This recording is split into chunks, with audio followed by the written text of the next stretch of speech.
কোন দিকে যাইবে? এটা কই গেছে জানো? ইন্ডিয়ার বর্ডারে।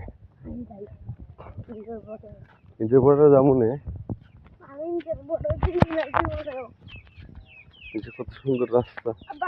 ইন্ডিয়ার বর্ডার দেখি পরে এদিকে যাই ইন্ডিয়ার বর্ডার।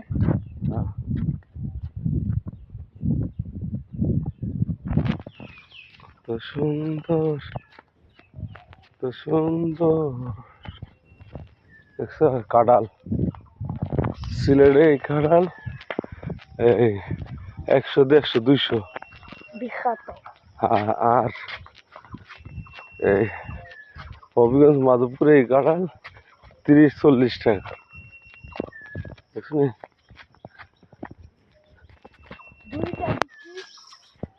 30 টাকা। মজার কাঁঠাল।